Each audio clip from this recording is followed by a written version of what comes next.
வணக்கம். Welcome to TNPSC சர்க்கார். ஜனவரி 2024 வெளிவந்த தமிழரசு மாத இதழில் இருக்கக்கூடிய முக்கியமான பாயிண்ட்ஸ் தான் நம்ம இப்போ பார்த்துட்டு இருக்கோம். நம்ம அடுத்து பார்க்க போகிறது நம் பள்ளி நம் பெருமை அப்படிங்கிற ஸ்கீம்ஸ். இந்த ஸ்கீம் வந்து பார்த்துட்டோம்னா 2022 வந்து நமக்கு கொண்டு வந்தாங்க. ஓகேங்களா? 2022 இந்த நம் பள்ளி நம் பெருமை அப்படிங்கிற ஸ்கீம் வந்து கொண்டு வந்தாங்க. இதோட நோக்கம் என்ன அப்படின்னா, பள்ளி மேலாண்மை குழுக்கள் அப்படின்னு சொல்லிட்டு இருக்கும். அந்த பள்ளி மேலாண்மை குழுக்கள்ல வந்து ஆசிரியர்களும் இருப்பாங்க, பெற்றோர்களும் இருப்பாங்க. பெற்றோர்களுக்கான தானே தெரியும் அந்த ஸ்கூல் வந்து எந்த ஸ்டாண்டர்ட்ல இருக்கு, இன்னும் எவ்வளவு வந்து அந்த ஸ்கூலை வந்து முன்னேற்றணும் அப்படின்னு சொல்லிட்டு. அவங்களோட உதவியோட அந்த பள்ளி மேலாண்மை குழு அப்படின்னு ஒண்ணு உருவாக்கி அது மூலமா அந்த பள்ளிக்கு தேவையான வசதிகளை வந்து செஞ்சு கொடுக்கறது. இதுக்காக கொண்டு வந்ததுதான் நம் பள்ளி நம் பெருமை அப்படிங்கிற திட்டம். இந்த குழுல வந்து பார்த்துட்டோம்னா மேக்சிமம் வந்து 20 உறுப்பினர்கள் அப்படின்னு இருப்பாங்க. டோட்டலா வந்துட்டு 20 உறுப்பினர்களை கொண்ட குழுவா வந்து இது வந்து இருக்கும். இது வந்து இப்போ வந்து கிட்டத்தட்ட 37,000 பள்ளிகள்ல வந்து செயல்படுத்திட்டு வராங்க. கிட்டத்தட்ட 52 லட்சம் பெற்றோர்கள் வந்து இந்த பள்ளி மேலாண்மை குழுக்கள்ல இணைஞ்சு அந்த குழுக்கள் மூலமா பள்ளிகளுக்கு தேவையான வசதிகளை செஞ்சுட்டு வராங்க. சரிங்களா? ஒரு ஆலோசனை அமைப்பு மாதிரி கூட இது வந்து செயல்படும். அந்த ஸ்கூல் வந்து எப்படி டெவலப் பண்ணலாம் அப்படிங்கிற மாதிரி செயல்படும். அதுக்காக கொண்டு வந்ததுதான் இந்த திட்டம். சரிங்களா? அடுத்து வந்து சிறுபான்மையினரோட நலன்ல எப்பவுமே இந்த அரசுக்கு வந்து அக்கறை இருக்கு அப்படின்னு வந்து ஸ்பீச் கொடுத்திருக்காங்க. இதுல வந்து பாத்துட்டோம்னா நமக்கு சிறுபான்மையினர் அப்படின்னு சொல்லிட்டு வந்துட்டா இந்தியாவை பொறுத்த வரைக்கும் கிறிஸ்டியன்ஸ், முஸ்லிம், சீக்கியம், புத்தம் இதுல சேர்ந்தவங்க, அதாவது இந்துக்கள் தான் இந்தியாவில வந்து அதிகமா இருக்காங்க. அதனால அவங்க எல்லாத்தையும் நம்ம பெரும்பான்மையினர் அப்படின்னு சொல்லுவோம். அவங்களை தவிர்த்து இருக்கக்கூடிய மத்தவங்களை வந்து சிறுபான்மையினர் அப்படின்னு சொல்லுவோம். அப்ப இந்த சிறுபான்மையினருக்கான வளர்ச்சிகளுக்குன்னு நமக்குன்னு சட்ட விதிகள் வந்து இருக்கு இல்லையா? நம்மளோட அரசியலமைப்பு புத்தகத்திலேயே அடிப்படை உரிமைகள் வந்து பகுதி 3ல இருக்கா? அந்த பகுதி 3ல விதி 12ல இருந்து ஆர்டிகல் 12ல இருந்து 35 வரைக்கும் இருக்கக்கூடிய விதிகள் வந்து அடிப்படை உரிமையை வந்து பேசுது. அப்போ அதுல சிறுபான்மையினருக்கான உரிமை அப்படிங்கிறது பார்த்தீங்கன்னா இந்த மத சுதந்திரத்துக்கான உரிமையில அவங்க வந்து வருவாங்க.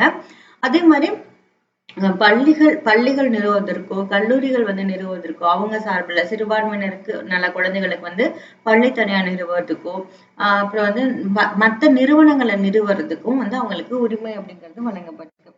இது வந்து பாத்தீங்கன்னா மத சுதந்திர உரிமை ஆர்டிகல் 25ல இருந்து 28 வரைக்கும் இருக்கும்.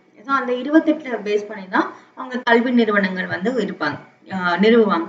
சிறுபான்மையின மக்களுக்கு கல்வி வேலை வாய்ப்புகள்ல சமமான வாய்ப்பை வந்து வழங்கி அவங்களுக்கு சட்டப்பூர்வமான உரிமையை வந்து உறுதி செய்யுது இந்த அரசு அப்படின்னு வந்து இவங்க சொல்லியிருக்காங்க. இவங்க அதாவது ஸ்டாலின் வந்து முதலமைச்சர் ஆனதுல இருந்து என்னென்ன வந்து கொண்டு வந்திருக்காங்க சிறுபான்மையினருக்கு அப்படின்னு சொல்லிட்டு ஒரு பட்டியலிட்டிருக்காங்க. பட் இது என்ன சொல்றது, தேர்வுல இந்த பாயிண்ட்லாம் இருக்கணும்னு அவசியம் இல்லை. பட் இதெல்லாம் நீங்க தெரிஞ்சுக்க வேண்டிய ஒரு பாயிண்ட். ஏன்னா நீங்க வந்து ஃபியூச்சர்ல ஒரு கவர்மெண்ட் ஆஃபீஸரா வரும் பட்சத்துல ஒரு சில சார்பாக மட்டும் நீங்க வேலை பார்க்கறது கிடையாது இல்லையா? இந்த அரசு அலுவலர் அப்படிங்கிறவர் வந்து எல்லா மக்களுக்குமே வந்து பணியாற்ற வேண்டியது. அப்போ எல்லா மக்களை பத்தியும் நீங்க வந்து தெரிஞ்சுக்கணும். அவங்களுக்கு ரிலேட்டடா என்னென்ன அமைப்புகள் இருக்கு அப்படிங்கறது வந்து நீங்க வந்து கண்டிப்பா தெரிஞ்சுக்கணும். அது இவர் என்னென்ன சொல்லியிருக்காருன்னு பாருங்க. சிஎம் வந்து என்னென்னலாம் லிஸ்ட் அவுட் பண்ணிருக்காரு அப்படின்னா, இவங்களுக்கான பணியாளர் மேம்பாட்டுக்காக நல வாரியம் அப்படிங்கிறது வந்து அமைக்கப்பட்டிருக்கு. சிறுபான்மையினர் விடுதி மாணவருக்கு வந்து பண்டிகை நாட்களை சிறப்புணர்வு, இந்த மைனாரிட்டி வெல்ஃபேர் டிபார்ட்மெண்ட்னு ஒண்ணு இருக்குங்க. இப்ப நான் ஒர்க் பண்ணிட்டு இருக்கிறது வந்து பிசி வெல்ஃபேர் டிபார்ட்மெண்ட், பிற்படுத்தப்பட்டோர் நலத்துறையில நான் வேலை பார்த்துட்டு இருக்கேன். இது ரிலேட்டடா ஒவ்வொருக்கும் வெல்ஃபேர் டிபார்ட்மெண்ட் அப்படின்னு இருக்கும். ஃபார் எக்ஸாம்பிள் ஆதி திராவிடர் நல இயக்ககம் இருக்கு, ஏடி வெல்ஃபேர் அப்படின்னு வந்து சொல்லுவாங்க. அதே மாதிரி மைனாரிட்டி வெல்ஃபேர் அப்படிங்கிறது வந்து இருக்கு. இவங்க வந்து என்ன பண்ணுவாங்க அப்படின்னா அது ரிலேட்டடா இருக்கக்கூடிய மக்களுக்கு வந்துட்டு அந்த ஸ்கூல் எஜுகேஷனுக்கு ஹெல்ப் பண்றதா இருக்கட்டும், இல்ல அவங்களுக்கு தேவையான வசதிகளை வந்து செஞ்சு கொடுக்கறது. இப்ப நலத்திட்டங்கள் நிறைய இருக்கும் இல்லையா? அதெல்லாம் இந்த வெல்ஃபேர் டிபார்ட்மெண்ட் மூலமா அந்த குறிப்பிட்ட மக்களுக்கு வந்து கொண்டு போய் வந்து சேர்ப்பாங்க. அப்போ இந்த விடுதி மாணவர்கள் எல்லா டிஸ்ட்ரிக்ட்லயுமே வந்து பாத்துட்டீங்கன்னா ஹாஸ்டல்ஸ் அப்படிங்கிறது வந்து கவர்மெண்ட்டே வந்து நடத்துறாங்க, ஸ்கூல் அப்புறம் காலேஜ் ஸ்டூடெண்ட்ஸுக்கு. அதுல மைனாரிட்டி வெல்ஃபேர் ஹாஸ்டல் இருக்கக்கூடிய ஸ்டூடெண்ட்ஸுக்கு நிறைய ஸ்கீம்ஸ் வந்து இருக்கு. அவங்களுக்கு வந்து அங்கேயே வந்துட்டு ஃப்ரீயா போர்வை, அயன் இதுல இருந்து என்ன சொல்றது, சாப்பாடு, டிவி வசதியா இருக்கட்டும், வைஃபை கனெக்ஷனா இருக்கட்டும், எல்லாமே வந்துட்டு அவங்களுக்கு வந்து அங்க இருக்கும். ஸோ பள்ளியா இருந்தாலும் சரி, கல்லூரியா இருந்தாலும் சரி, அவங்களோட படிப்புல வந்து கவனம் வந்து இந்த அரசு வந்து செலுத்துது. அதே மாதிரி ஒரு கிறிஸ்துவ உதவி சங்கம் அப்படிங்கிறதுக்கு வந்து கூடுதலா வந்து நிதி ஒதுக்கீடு வந்து பண்ணியிருக்காங்க. ஜெருசலேமுக்கு வந்து புனித பயணம் போவாங்க இல்லையா, ஸோ அதுக்கும் வந்துட்டு மானியம் அப்படிங்கறது வந்து உயர்த்தி கொடுத்திருக்காங்க. ஓகேங்களா. ஸோ இந்த மாதிரி நிறைய விஷயங்கள் வந்து மைனாரிட்டிஸ்க்கு வந்து கொடுத்துட்டு இருக்கோம் அப்படின்னு வந்து இதுல அவங்க வந்து லிஸ்ட் அவுட் பண்ணியிருக்காங்க. ஓகேவா. அடுத்து நம்ம பார்க்க போற முக்கியமான டாபிக் என்ன அப்படின்னா, தாமிரபரணி, கருமேனியாறு, நம்பியாறு இந்த நதிநீர் வந்து இணைக்கக்கூடிய ஒரு திட்டம். ஸோ இது வந்து பார்த்துட்டோம்னா 2008லயே வந்துட்டு அப்போ சிஎம்மா இருந்த கலைஞர் வந்து அனௌன்ஸ் பண்ணியிருப்பாரு. ஸோ இந்த நதிகளை வந்து நம்ம இணைக்கிறது மூலயமா கடல்ல போய் தேவையில்லாம கலக்கக்கூடிய ஒரு 13,758 மில்லியன் கன அடி உபரி நீரை வந்து பயனுள்ள வகையில நம்ம வந்து விவசாயிகளுக்கு வந்து பயன்படுத்தலாம் இந்த திட்டம் கொண்டு வந்தா அப்படின்னு வந்து சொல்லியிருப்பாரு. ஸோ அதை வந்து ஒவ்வொரு கட்டமா வந்து நடைமுறைப்படுத்தணும், ஒவ்வொரு கட்டமா வந்து செயல்படுத்தணும் அப்படிங்கிற மாதிரி செஞ்சுட்டு வந்திருக்காங்க. ஸோ இது மூலியமா முக்கியமான பகுதிகளான திருநெல்வேலி மாவட்டமும் அதுக்கப்புறமா அதுல இருக்கக்கூடிய 2 சட்டமன்ற தொகுதி, அதே மாதிரி 32 கிராமங்களும் 177 குளங்களும், தூத்துக்குடி மாவட்டத்தில் இருக்கக்கூடிய 18 கிராமங்கள் 75 குளங்கள் வந்து பயன்பெறும் அப்படின்னு சொல்லியிருக்காங்க. ஸோ முக்கியமா 2 டிஸ்ட்ரிக்ட் வந்து இது மூலயமா பயன்படுது, திருநெல்வேலி அப்புறம் தூத்துக்குடி. ஓகேங்களா. ஸோ இதை பத்தின இன்ஃபர்மேஷன் இதுல வந்து கீழே பிடிஎஃப் வந்து நான் கொடுத்துருப்பேன், டவுன்லோட் பண்ணி ஒரு தடவை இதெல்லாம் நீங்க வந்து ரீட் பண்ணிக்கோங்க. சரிங்களா. அடுத்து வந்து பார்த்தீங்கன்னா, நாட்டு மக்களோட பாராட்டை பெற்ற முதலமைச்சரோட காலை உணவு திட்டம். ஸோ இதை வந்து நான் ஆல்ரெடி உங்களுக்கு நிறையவே சொல்லியிருக்கேன். காலை உணவு திட்டம் வந்துட்டு ஃபர்ஸ்ட் ஆரம்பத்துல வந்து 1ல இருந்து 5ஆம் வகுப்பு படிக்கிற மாணவர்களுக்காக கொண்டு வந்தாங்க. சாம்பிளா ஒரு 5 டிஸ்ட்ரிக்ட்ல மட்டும் செயல்படுத்தினாங்க. இப்ப வந்து விரிவாக்கம் வந்து பண்ணியிருக்காங்க. சரிங்களா. ஸோ இது வந்து என்னன்னா 2 விதத்துல நீங்க வந்து பாயிண்ட் அவுட் பண்ண முடியும். ஒண்ணு வந்து குழந்தைகளோட ஊட்டச்சத்தை வந்து இது பாதுகாக்குது. காலை உணவு திட்டம் அப்படிங்கிறது வந்து குழந்தைகளோட ஊட்டச்சத்துல கவனம் செலுத்துது. காலையில கண்டிப்பா உணவு அப்படிங்கிறது வந்து இருக்கணும்.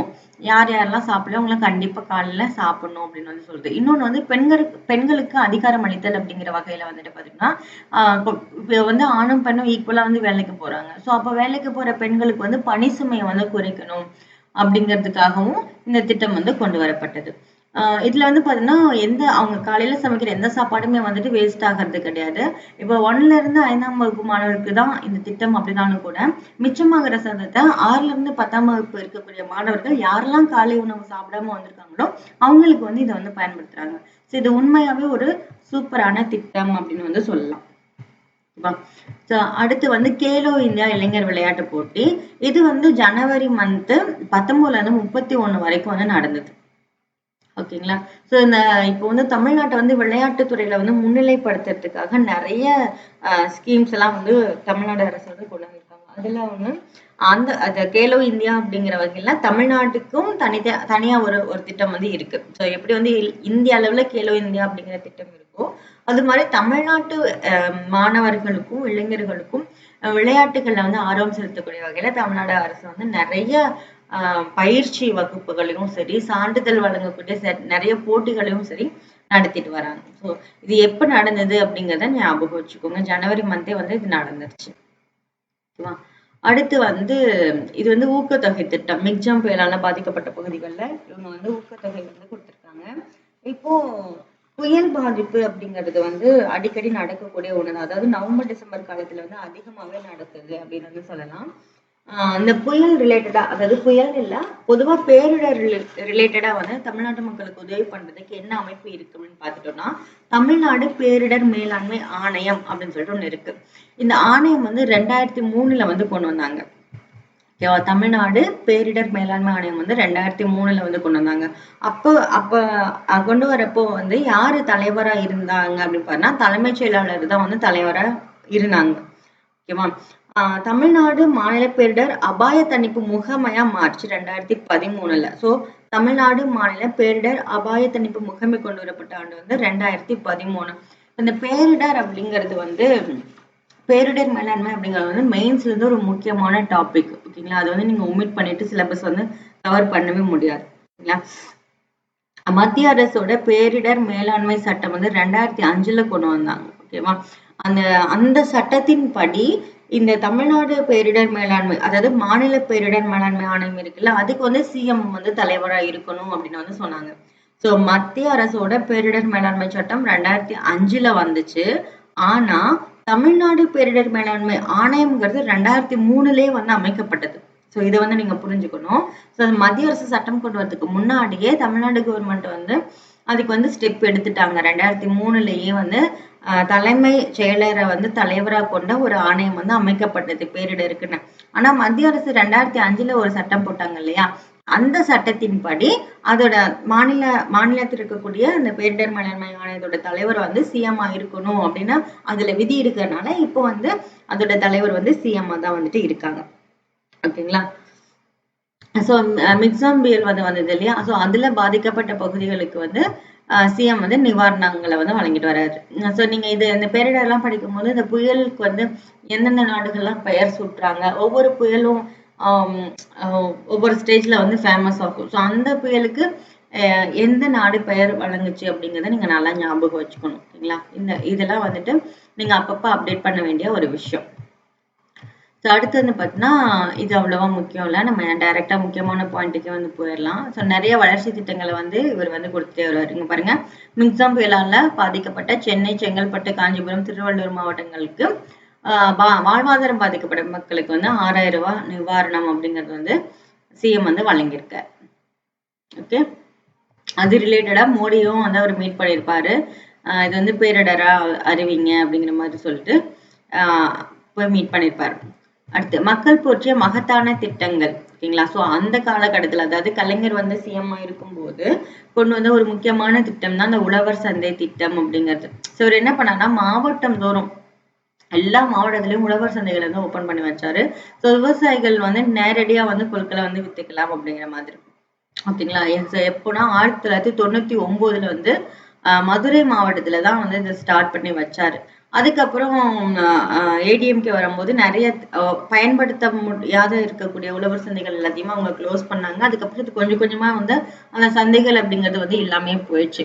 இப்போ மறுபடியும் ஸ்டாலின் வந்ததுக்கு அப்புறமா அவர் என்ன பண்றாருன்னா, மறுபடியும் 50 உழவர் சந்தைகளை வந்து கொண்டு வந்திருக்காங்க. சரிங்களா? மறுபடியும் இந்த உழவர் சந்தைகள்லாம் ரன் ஆகணும் அப்படிங்கிற மாதிரி கொண்டு வந்திருக்காங்க. ஓகே, அதுக்கப்புறம் முக்கியமான திட்டம் மக்களுடன் முதல்வர் அப்படிங்கிற திட்டம். இதை பத்தி நான் போன கிளாஸ்லயே வந்து நான் சொல்லியிருந்தேன். ஓகேங்களா? சோ இதோட முக்கியமான நோக்கம் என்ன அப்படின்னா, கிட்டத்தட்ட ஒரு 13 துறைகள். ஓகேங்களா? அதாவது மக்கள் வந்து நேரடியா மனு அளிச்சு தங்களோட கோரிக்கையை சொல்லக்கூடிய 13 துறைகளை வந்து தேர்ந்தெடுத்து, இந்த 13 துறைகளுக்கும் இப்ப ஒவ்வொரு டைமும் ஒவ்வொரு டிபார்ட்மெண்ட்டுக்கு வந்து அவங்க வந்து கோரிக்கை கொடுக்கணும்னு அவசியம் கிடையாது. ஸோ இவங்க என்ன பண்றாங்கன்னா, கேம்ப் வந்து ஒண்ணு கண்டக்ட் பண்றாங்க. அது வந்து ஃபர்ஸ்ட் கிராம ஊராட்சிகளுக்கு மட்டும் நடத்துவாங்க. அதுக்கப்புறம் நகர ஊராட்சிகளுக்கு வந்து நடத்துவாங்க. ஸோ அவங்க அதாவது கவர்மெண்ட் வந்து என்ன பிளான் பண்றாங்க அப்படின்னா, இந்த 13 துறைகள் ரிலேட்டடா இருக்கக்கூடிய மனுக்களை ஒண்ணா கலெக்ட் பண்ணி வாங்கி அதை 1 மாசத்துக்குள்ள நடவடிக்கை எடுத்து அதை சால்வ் பண்ணணும். அதுதான் வந்துட்டு இந்த திட்டத்தோட முக்கியமான நோக்கம். ஓகேங்களா? சோ இது வந்து 2022-23 நிதியாண்டுல தான் இதை வந்து கொண்டு வந்தாங்க இந்த திட்டம் அப்படிங்கிறது.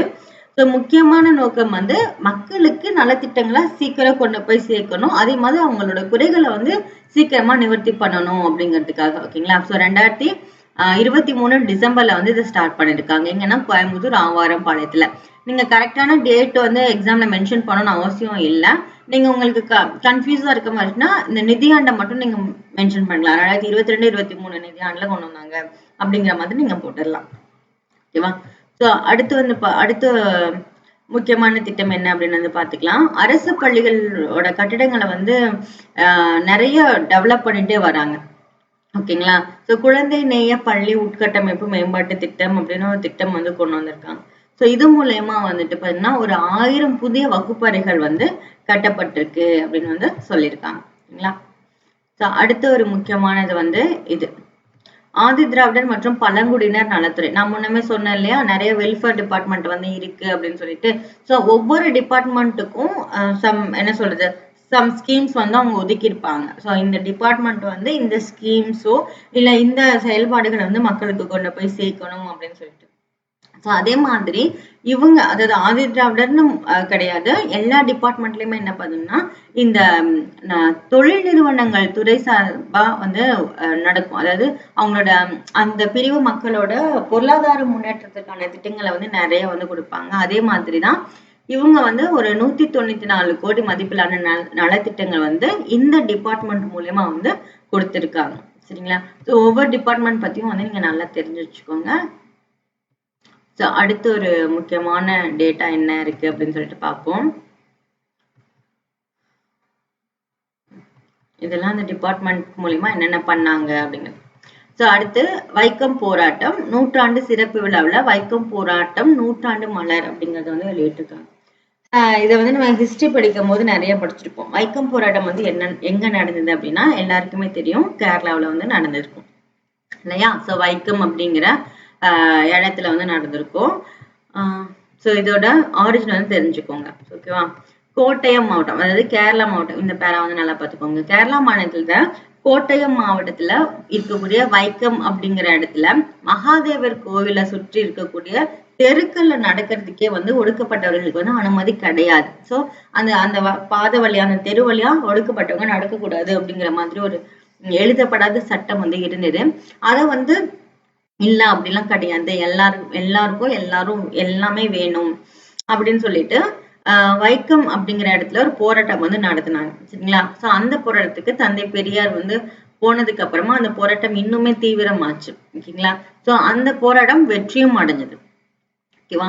இதை சிறப்பிக்கக்கூடிய வகையில தான் வந்துட்டு 2023ஆம் ஆண்டு மார்ச் 30ஆம் நாள், ஓகேங்களா, சோ இதுல வந்து நிறைய கலை நிகழ்ச்சிகள்லாம் நடத்தி வைக்கம் போராட்ட சிறப்பு மலர் அப்படிங்கிற புக்கையும் வந்து கவர்மெண்ட் வந்து ரிலீஸ் பண்ணிருக்கு.